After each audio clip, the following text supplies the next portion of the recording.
Lightning delays, late dramatic comebacks, and Danny Dimes thriving in Indianapolis? What's that all about? The message from week 1, expect the unexpected. How can we apply that to our betting approach for week 2? We're going to break it all down for you. Chalk and Chat starts right now.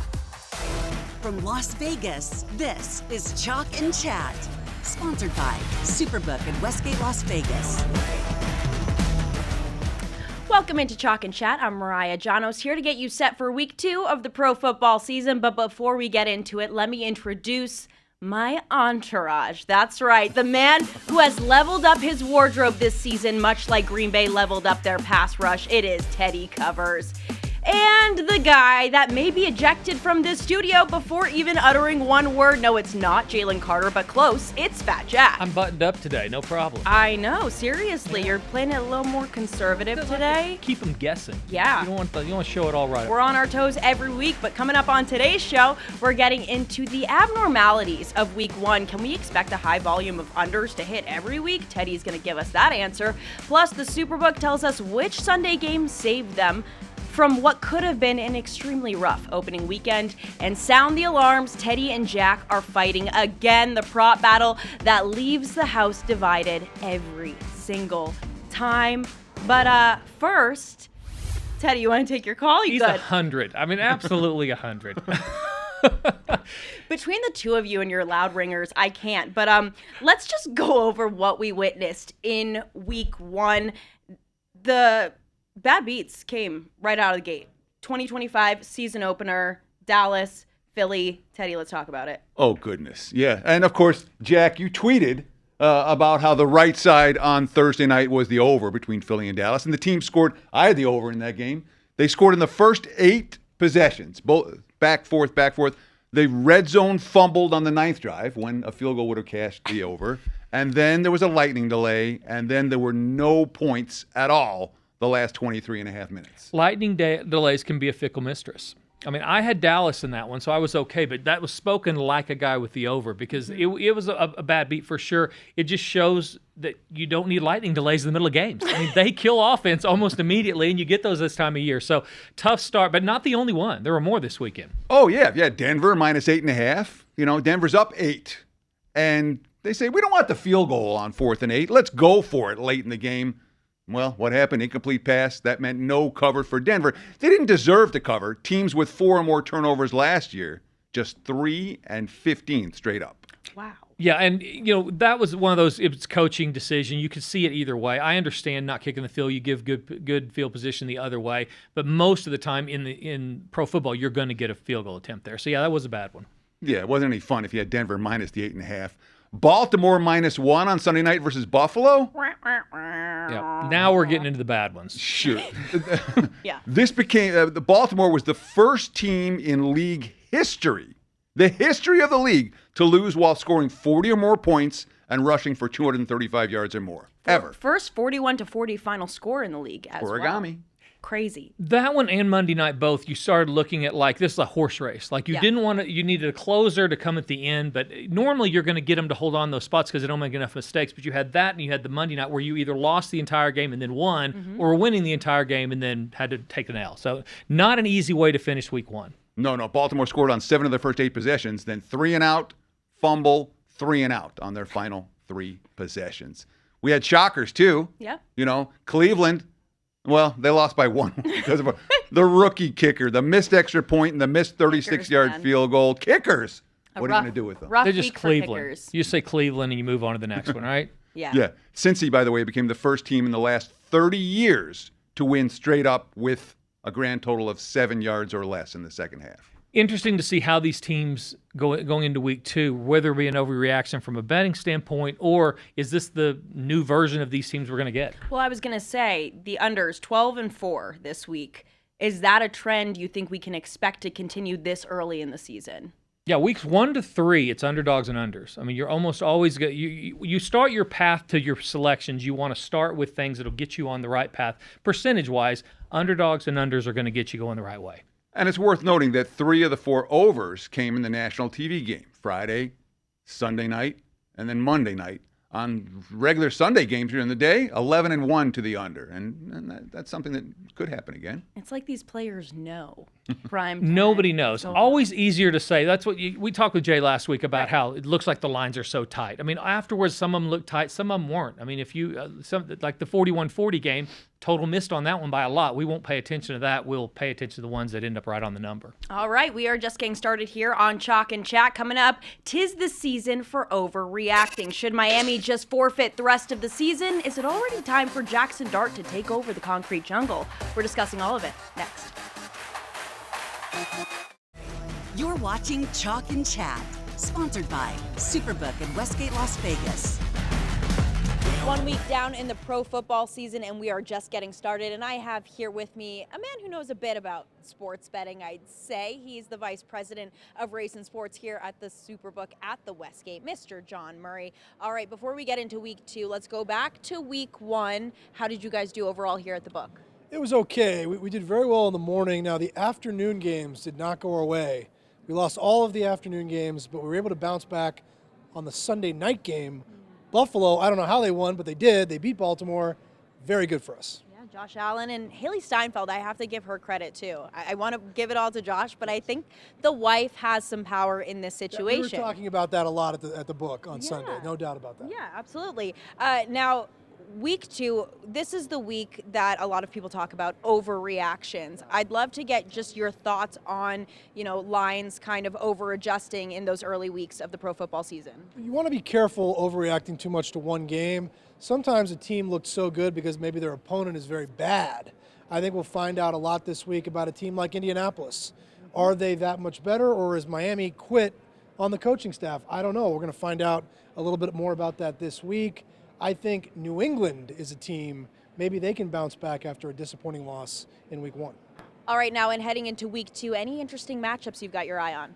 I think you'd have to say the rematch of the big game, Philadelphia and Kansas City playing each other in Kansas City, and Philadelphia is favored. That's pretty interesting. And then the games on Monday, both very good. You got Tampa Bay and Houston, and then the game here, Los Angeles off a huge win over Kansas City and Brazil. They come here to take on Las Vegas, who's 1-0 as well. Very interesting Monday night game. Yep, a lot to look forward to this week. And honestly, great segue right there, because he talked about overreactions. The question being, is a team good? Are their opponents really bad? We're still trying to figure it out. That's kind of how week 1 goes. But Teddy, how do you manage those expectations early, and what's the approach with teams that are coming off of a win versus teams that are coming off of a loss? Well, we talk about week 2 compared to week 1. In general, you want to say this. If there's one piece of advice I'll give, don't believe everything that you saw last week. Plain Fair. and simple. Week 2 since 2010, teams off a win, just a straight up win versus teams off a straight up loss. 48 and 67 and 4 pushes against the spread. That's 41%. So if you bet the teams off a loss against the teams against a win, you won 59% of the time, just here in week 2. And in particular, week 2 off a loss as a favorite. And that's excluding games where they're an underdog of 6 or more points, where they're really stepping up in class in week 2. If they're off a loss as a favorite, they're 42 and 23 with a couple of pushes, 64% ATS since 2010. So a significant sample size.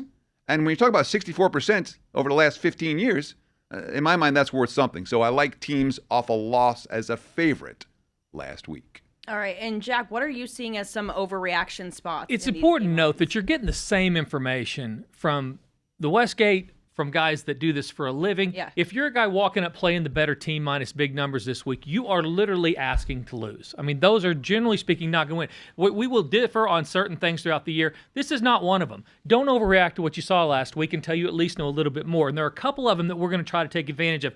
This is the you stunk last week, you're not going to stink this week trend, all right? Because that happens a lot, all right? And parity overrides stank as it relates, stunk, as it relates to pro football. You've got to be able to be okay playing a team that didn't look great last week. So a couple of them, Carolina playing Arizona. Carolina 7-1 against the spread, their last 8 in the series. And you have teams that road dogs after losing by double digits. This is kind of the trend here. road dogs losing by double digits, they cover 65% of the time over the last 20 years. That's a huge 65%. We can all wear gold chains, unbutton some buttons, and retire. If Well, we hit Justin Jefferson. Right, exactly. Yeah. If we can hit 65%. So Carolina's the first one. They're going to Arizona, getting no love in the books right now. They're up to a 6.5, 7 point, almost a touchdown underdog. And Lightning doesn't help offense. Expect more offense out of this team. They're going to need to outscore some people if they're going to win any games. I think that starts here. They score points. Getting a touchdown is good. I like them. Also, you've got New York. They're going to Dallas. Philadelphia beat Dallas, not Buffalo. All right, or Baltimore. This is not a great Dallas team that have traded away their best defensive player. Yes, they got the benefit of Lightning Day as well, delay as well. We're going to find out a lot about New York this week because if they go and lay another egg, we're either going to get a quarterback change or more importantly, coach probably needs to get a realtor because he's going to be on the way out well before the holidays. He's going to want to do Thanksgiving someplace else. So look for them to kind of circle the wagons early. A couple of spots looked bad last week. I expect more of this week. It's worth noting when you have a coach on the hot seat like the Ball in New York, he doesn't want to go to the rookie QB because that's basically saying, all right, I'm going to lose my job. So he'll stay with Russell Wilson as long as he possibly can because Russell Wilson gives him a better chance to win now. Winning now is the only way he'll be there next year. I think if they lose this week, they're going to Dart next week. I think he makes them a better team. And you're right. At some point, he pushes all his chips in. Right. Earlier, the better if he wants to spend Thanksgiving in New York. Can Russ cook? We don't know. It's the question we've been asking ourselves for years. He's been sautéing for years. He's not doing a lot of cooking. Just a little bit of slicing and dicing here and there. I like that you started with Carolina. You just really needed to defend without your a doubt, best bet right out of the gate. Let's get it out there. The lightning delays don't help overs. No, I get it. I hear you. There's passion. Throwing things around. There's passion there. All right, still to come on Chalk and Chat. Is it the holidays already? Because our weird uncles are fighting at the table. Again, the prop battle is on the way when we return. You're watching Chalk and Chat, sponsored by Superbook in Westgate, Las Vegas. Put up your dukes. It's time for the prop battle. I'm throwing out some player props, and these two are going to make a case for each side. So let's rock and roll. All right, first up, a man in desperate need of a bounce back. Tua Tagovailoa, over 236.5 passing yards. Teddy, let's go. So clearly, Miami played about as bad as they could play last week in Indy. So this is a situation, talk about circle the wagon spots at home. You could say the coach's job is on the line. You could say Tua's career is on the line this week. I mean, there's a lot on the line here for Miami. And they're playing the right team at the right time. New England defense. And again, we went against New England last week, and it paid off for us. But this defense allowed Geno Smith to look like a Pro Bowler. 9 Vegas pass plays of 20 or more yards. So you have huge urgency for Tua in Miami. A season, a career, a statement game for the home team. Tua's going to get his chance. I like him over 236.5. I love urgency. Do you? I love it early in the year when they've got to get it done and they need to do it. Sometimes, I want to be able to run a 4.740. Yeah. And it doesn't matter how my start is, I do not run a 4.740. Yeah. There are times when circling the wagon still have some gaps because the tires are flat. And I think we've got problems in Miami. We're going to find out this week. But we have problems, and they do start with Tua. He's not the same quarterback he was. They are giving up on the coaching staff. Mm-hmm. I think that he's going to struggle. I'm going to go under his passing yards. The only way they get over is if they lose again. So they keep it close. He at the end might be throwing it 50, 60 times over the game. But if they keep this number down where it should be, run the ball first, try to win time possession, I think this number stays under.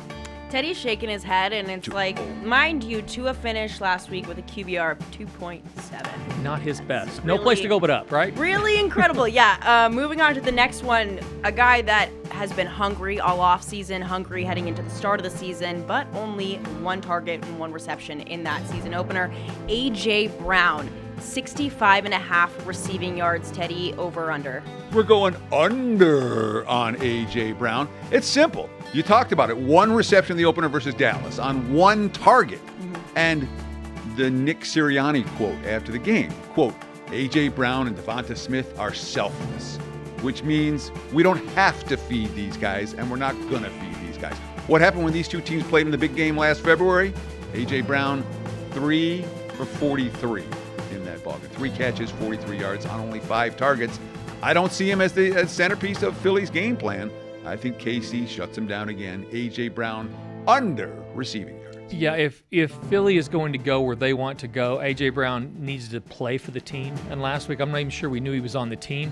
I expect them to work him in more. They'll say one thing, it's team game, blah, blah, blah.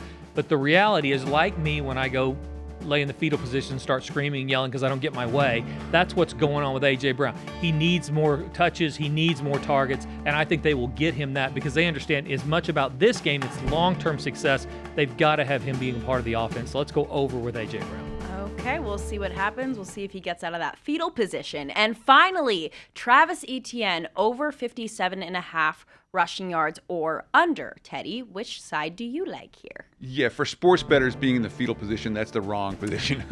That never happens off a good day. True. I think there are more times than I should in a week. You're so. there daily. Exactly.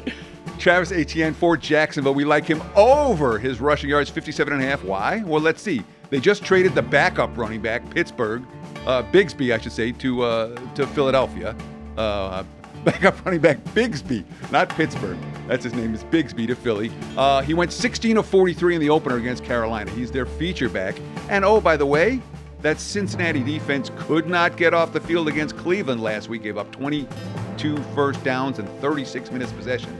Etienne over his rushing. Yeah, see, I like Jacksonville this week, but I don't think that it's going to be through the running game. I think that they are going to turn more into that. We throw it first. We've got this offensive line that's supposed to be able to protect more. Let's drop back on early downs, keep them off balance. And I think that they feel like they can do what they want against Cincinnati. So I'm going to go under with his touches and with his yards. I think they'll spread it around, more screen passes to him. They'll throw him the ball a little bit more than they did last week, just to kind of zag a little bit and throw it a bunch in that game. So I'll go under his number. You know, I kind of agree with them staying away from the run game. Cincy's run defense, a little bit sneaky. Recorded 9 run stuffs, allowed no rushes longer than 5 yards. But again, that was versus Cleveland, and we know what happens in Cleveland. Quarterbacks go to die, bad things happen. Even only racking up 7 yards in the second half, you get defeated. So it's tough there. We'll see what happens. Sometimes you're forced to dance to the Macarena the entire night, and that's what that is. Cincinnati had to play Cleveland. They had to play just like them. They were lucky to get a win. The Macarena. All right. Finally on Chalk and Chat, I promise we'll leave you alone very soon, but please just hear us out. We have best bets, and they're pretty interesting. If that doesn't sell you on them, I don't know what will. We will be right back. You're watching Chalk and Chat, sponsored by Superbook in Westgate, Las Vegas. All right, it is time for best bets, but before we even get into it, so much happened in week 1. We kind of glazed over it earlier in the show. We're going to circle back. We talk about circling the wagons. We're circling back to the teams that won but did not cover in week 1. Teddy, I know you got some thoughts on this. Well, sure, because in terms of best bets this week, I'm going to play a big favorite. And we saw something fairly unique happen last week. 4 different teams won but didn't cover. Philly versus Dallas, Pittsburgh versus Gang Green, Denver versus Tennessee, and Cincy versus Cleveland. And historically, we see in the range of about 85% of the time a favorite wins the game, they cover the number. Now, sometimes you have bigger numbers, they don't cover, but in general, 4 wins but no covers is a lot for week 1. I'm not expecting as many in week 2, especially with as many short point spreads as we see this week. So just a little nugget to get people on the right path. Most of the time, especially with short numbers, you're going to want to play. They need to be able to win the game. It's not, I think they're going to cover. Even if you love the half point, if it's 3.5, you need to see a path to them winning, because most of the time that's what happens. All right, Teddy, so who's your pick for this week with all that being said? Well, this is a team that is pretty sure we're going to win. That's Baltimore. Minus 11.5 against Cleveland. Will they win and cover? That's the question. You're pretty confident Baltimore wins the game. And, of course, we're talking about a Baltimore team that's coming off a loss as a favorite. Last times these two teams met on this field, 35-10. Baltimore, they won by 25. Cleveland can't run to shorten the game. Last week, 22 carries, only 40 yards, so they can't burn clock. And, oh, by the way, Joe Flacco, the ancient, aging, oldest QB in the league, Joe Flacco, 2 picks, 2 sacks last week. and he's just getting started. And it's comfortable to play that also. We want to have some 11.5 is comfortable? Well, it's only comfortable because normally underdogs in week 1 through 3 do really well at 5.5 points or more, but you would see a million reasons why Baltimore would keep the foot on the gas. I mean, they have got to be stinging what happened last week. All right, so what's your pick for Let's this go week? to Taylor Swift's boyfriend. Okay. I mean, I'm not afraid of going to right. the game. This is you want to talk about circle the wagons. Yeah. Kansas City can't go 0-2. Very upset about last week. They've got to be able to get it done this week. Philadelphia, as I said earlier, they beat Dallas. They didn't beat Baltimore. They didn't beat Buffalo. This is not a huge win for them. A.J. Brown is a problem so far. I think Kansas City does better. 13-0 straight up at home. The last 13 Kansas City is. Patrick Mahomes, 11-4 against the spread. His last 15 as an underdog. So you've got a lot of numbers that say Kansas City, more times than not, especially at home, are going to figure out a way, circle the wagons, and get it done. I'll take Kansas City against Philadelphia. Casey's lack of receivers doesn't concern you there. All of it concerns me. Okay. But I do think they've got enough generational players, starting at quarterback and their head coach. I expect the defense to play better. This is a team that should play better against a team, I think, are power rated a little bit too high off that win against Dallas. Okay, so a lot to look forward to. The biggest question, will Taylor Swift be there? If she's there, they better Flashing win. that ring. They better win. She may call the whole thing off if they lose. She might. 0-2, that'd be it. It's a love story, baby, just say yes. Uh-oh. Okay, anyways. Not even. Keep singing. Sorry, Please keep I singing. just, You're pitching. I really forgot where we were Yeah. for a second. Is this karaoke? Is this the studio? I'm not sure. A lot to look forward to, though. Here in week 2, we'll see if some of those losers from week 1 can bounce back. We'll see if we have more teams winning and covering. You never know. But thank you so much. That'll do it for Mariah, Jack, and Teddy. This is Chalk and Chat. We'll see you next week.